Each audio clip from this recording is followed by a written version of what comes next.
किसी भी स्टूडेंट या पेरेंट्स के लिए उनका कैरियर सबसे इम्पोर्टेंट चीज़ है। वो जो लाइफ में बनना चाहते हैं उसके लिए वो अपने सब्जेक्ट चूज करते हैं और उसी के अनुसार अपनी स्टडी को कंटिन्यू करते हैं। साइंस के स्टूडेंट्स आमतौर से पीसीबी या पीसीएम लेते हैं। पीसीबी फिजिक्स केमिस्ट्री मैथमेटिक्स और बायोलॉजी एज ए सब्जेक्ट वो चूज करते हैं। आमतौर से ये समझा जाता है कि जिन बच्चों ने मैथमेटिक्स लिया है वो इंजीनियरिंग के अंदर जाएंगे और जिन बच्चों ने biology as a subject choose किया है वो डॉक्टर या नीट का एग्जाम देंगे। परंतु कई बार स्टूडेंट्स उन एग्जाम में सक्सेस नहीं हो पाते। कई स्टूडेंट्स ऐसे होते हैं जिनकी इच्छा नहीं होती उस फील्ड में जाने की, बट उन्होंने साइंस एज ए सब्जेक्ट ले रखा है। तो फिर वह ऐसी स्थिति में उनको क्या चूज करना चाहिए? क्या और भी करियर ऑप्शंस उनके सामने हैं, खासकर साइंस स्टूडेंट्स के सामने, इन दो ऑप्शन के अलावा? तो आज इस वीडियो में मैं आपके साथ उसी बारे में चर्चा करूंगा कि डिफरेंट डिफरेंट ऑप्शंस क्या क्या हो सकती हैं। साइंस स्टूडेंट्स के लिए एक बहुत ही रोचक, जो कि रोमांच भरा करियर हो सकता है, वो है पायलट। आप पायलट पाठ्यक्रम को चूज कर सकते हैं। कई प्राइवेट कॉलेज भी ये पाठ्यक्रम करवाते हैं। उनके कुछ लिंक्स मैं नीचे डिस्क्रिप्शन में दे दूंगा, वहां से आप इसको देख सकते हैं। तो पायलट आपका करियर हो सकता है, आप इसको चुने। और फिर या तो आप गवर्नमेंट जो भी करवा रही है जिन भी इंस्टीट्यूट में, उसमें एडमिशन पा सकते हैं, या फिर आप किसी भी प्राइवेट कॉलेज से भी ये पाठ्यक्रम पूरा कर सकते हैं और उसके बाद आपकी पायलट की जो ऑप्शंस हैं वो काफ़ी अच्छी हो जाएंगी। क्योंकि आजकल धीरे धीरे हवाई सफ़र जो है वो सस्ता होता जा रहा है, संख्या बढ़ती जा रही है। तो ऐसी स्थिति में इस तरह के पायलट्स की बहुत ज़्यादा ज़रूरत पड़ती है। वो निजी विमान के लिए हो सकता है, वो सरकारी विमान के लिए हो सकता है, मालवाहक विमानों के लिए हो सकता है। तो किसी भी फील्ड में वो हो सकता है। तो बहुत ज़्यादा यहाँ पे अपॉर्चुनिटीज़ प्रेजेंट टाइम में साइंस स्टूडेंट्स के लिए हैं। पायलट बनने पर सैलरी अच्छी मिलती है। दूसरा, वहाँ पे आप विदेशों में भी घूम सकते हैं, अलग अलग देश की यात्रा कर सकते हैं और रोमांच भरा करियर तो है ही। अब बात करते हैं एक और ऐसे ही करियर की जो आपको विदेश में भी घुमाएगा, जो आपको अच्छी सैलरी भी देगा। मैं बात कर रहा हूँ यहाँ पे मर्चेंट नेवी की। मर्चेंट नेवी में आप ज्वाइन कर सकते हैं। उसके लिए कुछ कोर्स करने पड़ते हैं, अलग अलग तरह के हैं। आप सेलर के लिए कर रहे हैं वो अलग है, कुछ टेक्निकल कोर्स कर रहे हैं उसके लिए अलग है। परंतु सभी कोर्स करने के बाद आज की तारीख में जो सबसे ज्यादा सैलरी देने वाले फील्ड हैं भारत के अंदर, उनमें से मर्चेंट नेवी एक है। मर्चेंट नेवी में ज्वाइन करके आप अलग अलग देशों में घूम सकते हैं। वहां पे बहुत सारे ऑप्शंस आपको घूमने के लिए मिल जाते हैं और आपकी जो इनकम है वो किसी भी दूसरे फील्ड के मुकाबले काफी ज्यादा हो सकती है। थोड़े समय में ही आप अच्छी अर्निंग्स कर सकते हैं। तो मर्चेंट नेवी एक बेटर ऑप्शन हो सकता है साइंस स्टूडेंट्स के लिए। मर्चेंट नेवी का कोर्स भी कई सारे इंस्टीट्यूट करवाते हैं, तो उनके लिंक भी मैं नीचे डिस्क्रिप्शन में दूंगा, वहां से आप उनको देख सकते हैं कि कौन कौन से ऐसे इंस्टीट्यूट्स हैं जो मर्चेंट नेवी के कोर्स आपको करवा रहे हैं। ये वो दो ऑप्शंस थी जो लंबे समय से चलती आ रही हैं और अच्छी अर्निंग्स आपको अच्छी सैलरी देते हैं, रोमांच भरी है।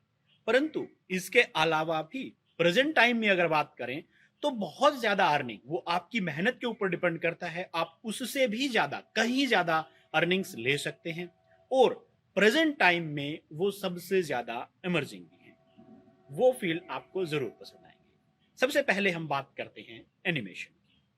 यहाँ पे कंप्यूटर के अंदर आजकल जितना भी एजुकेशन का काम करें या कोई भी काम हम बात करें तो सारा का सारा कंप्यूटराइज होता जा रहा है। ऐसे केस में एनिमेशन या जो एनिमेशन बनाने वाले हैं उनकी बहुत ज्यादा डिमांड रहती है। तो आप ऐसे एनिमेशन कोर्स कंप्लीट करके आप इस इंडस्ट्री को ज्वाइन कर सकते हैं। यहाँ पे इनकम के लिए मैं बार नहीं लगाऊंगा, कोई कमी नहीं है। आप जितना चाहे अर्न कर सकते हैं। वो टोटली आपकी क्रिएटिविटी के ऊपर डिपेंड करता है, आपकी कैपेबिलिटीज के ऊपर डिपेंड करता है, आप कितना काम कर सकते हैं। इसी के अलावा इसी इंडस्ट्री के अंदर एक दूसरा फील्ड और है और वो है ऐप डेवलपर का। आपने ऑब्जर्व किया होगा प्रेजेंटली बहुत सारी एप्स मार्केट के अंदर अवेलेबल है। आप जब भी फोन खोलते हैं हर काम ऐप के थ्रू होता है। इवन गवर्नमेंट भी बहुत सारा डाटा अब ऐप के थ्रू इकट्ठा करना शुरू कर चुकी है। तो ऐसी स्थिति में आप ऐप डेवलपर का ऑप्शन चूज करके वहां से भी बहुत ज्यादा अर्निंग्स ले सकते हैं। इसके लिए जरूरी नहीं है कि आप रेगुलरली ऐप डेवलपर के अंदर जाएं। आप कोई भी एजुकेशन अपनी बीएससी कंप्लीट कर रहे हैं, साथ ही साथ आप ऑनलाइन कोर्स वहां पे कर सकते हैं। यहाँ पे ध्यान रखिए, सर्टिफिकेट इंपॉर्टेंट नहीं है, आपकी जो क्रिएटिविटी है, आपकी जो नॉलेज है, वो इंपॉर्टेंट है। आप उसको ऑनलाइन माध्यम से भी इंक्रीज कर सकते हैं और एक बहुत अच्छी अर्निंग यहाँ पे ले सकते हैं। तो ये एक बेटर ऑप्शन हो सकता है जिसमें सर्टिफिकेट की रिक्वायरमेंट नहीं है, आपकी कैपेबिलिटीज की, आपकी काम करने का तरीका, आपकी क्रिएटिविटीज की रिक्वायरमेंट है। तो अगर आप क्रिएटिव हैं, मेहनती हैं, तो ये भी आपके लिए एक बेस्ट ऑप्शन हो सकता है। इनकम की बात करें तो यहाँ पे भी इनकम डिपेंड करती है आपकी क्रिएटिविटी के ऊपर। वो आप चाहे जितना कमा सकते हैं, यहाँ पे किसी भी दूसरे फील्ड के मुकाबले अर्निंग्स, मैं आईटी के जो भी बात करूंगा उनमें अर्निंग किसी भी फील्ड के मुकाबले कहीं ज्यादा होती है, और वो डिपेंड करती है आपकी कैपेबिलिटीज के ऊपर, आपकी क्रिएटिविटीज के ऊपर, आप कितना क्रिएटिव हैं, कितना मेहनत वहां पे कर रहे हैं। इसी में एक फील्ड और है जिसको आप अपना सकते हैं, और वो है गेम डेवलपर का। आजकल गेम भी बहुत ज्यादा चल रहे हैं, गेम्स बच्चे मोबाइल के ऊपर खेलते हैं, कंप्यूटर के ऊपर खेलते हैं। तो इस तरह के फील्ड में भी आप कैरियर अपना चूज कर सकते हैं। गेम डेवलपर काफी ज्यादा पॉपुलर आज की डेट में कैरियर है, वहां पे भी अच्छी इनकम्स होती हैं। यहाँ पे वैल्यूज है आपके काम की, आपकी नॉलेज की, आपकी क्रिएटिविटी की। तो आईटी के अंदर सर्टिफिकेट डजेंट मैटर, जो मैटर करता है वो क्रिएटिविटी मैटर करती है। आप क्रिएटिव हैं, आप मेहनती हैं, तो आप कितना भी पैसा, कितनी भी अर्निंग्स वहां से कर सकते हैं। और सबसे अच्छी बात इनकी ये है कि अगर आप कोई रेगुलर कोर्स कर रहे हैं तो उसके साथ साथ भी आप इन कोर्सेज को कर सकते हैं। ऑनलाइन भी बहुत सारे कोर्स अवेलेबल हैं, थोड़ा सा टाइम एक्स्ट्रा निकाल के आप साथ के साथ सीख भी सकते हैं। 2 3 4 साल में आप इसमें अच्छे डेवलपर, अच्छे गेम डेवलपर, अच्छे ऐप डेवलपर या अच्छे एनिमेटर हो सकते हैं। तो ये अपॉर्चुनिटीज आपके लिए बेस्ट हो सकती हैं। अब आईटी से रिलेटेड ही बात करें तो एक और अपॉर्चुनिटी मिलती है, वो है सॉफ्टवेयर डेवलपर की। मैं बार बार कह रहा हूं कि आईटी का इमर्जिंग टाइम चल रहा है, ग्रो हो रहा है आईटी इंडस्ट्री। तो ऐसी स्थिति में आप अगर आईटी के अंदर जाते हैं, वहां पे आप सॉफ्टवेयर डेवलपर को अपने आप को करियर के अंदर लगाते हैं, तो वहां पे भी आप अच्छी अर्निंग्स, मैं बार बार कह रहा हूं, डिपेंड कर रहा है आपकी मेहनत, आपकी सीखने, आपकी क्रिएटिविटी के ऊपर। तो वहां पे भी अच्छी ऑप्शंस, अच्छी अर्निंग, अच्छी सैलरी आप अर्न कर सकते हैं। अपना खुद का बिजनेस भी आप आगे चल के स्टार्ट कर सकते हैं।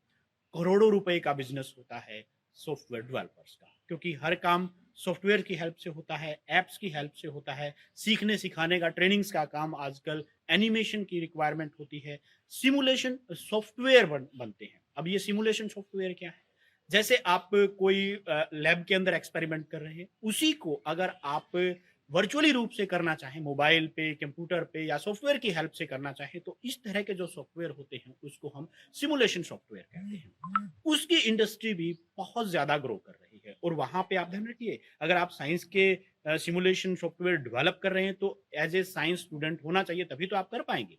तो उस केस में साइंस के स्टूडेंट्स के सामने एक बेटर अपॉर्चुनिटी निकल के आती है आईटी इंडस्ट्री के अंदर। ये तो थे कुछ कोर्सेज ऐसे जो आप कहीं से भी कर सकते हैं, आपकी नॉलेज मैटर कर रही है वहां पे। अब एक कोर्स ऐसा भी है जिसको आप किसी इंस्टीट्यूट से करें, किसी अच्छे इंस्टीट्यूट से करें, तो आपको अच्छे रिजल्ट्स वहां पे मिल सकते हैं, अच्छी आपको अपॉर्चुनिटीज मिल सकती हैं, और वो भी आईटी से ही रिलेटेड है। आप बीसीए कर सकते हैं, bachelor in computer applications. BCA आप किसी भी इंस्टीट्यूट से, लगभग आपके पास जितने भी नियर बाई जितने भी कॉलेज होंगे, गवर्नमेंट कॉलेज हो सकते हैं, प्राइवेट कॉलेज हो सकते हैं, वो सारे के सारे करवाते हैं। एक अच्छा कोर्स आप कंप्लीट कर सकते हैं वहां पे, अगर आपको अच्छी नॉलेज है बीसीए की या बीएससी कंप्यूटर साइंस की, तो आप इस तरह के फील्ड्स में आगे चल के अपना कैरियर बना सकते हैं।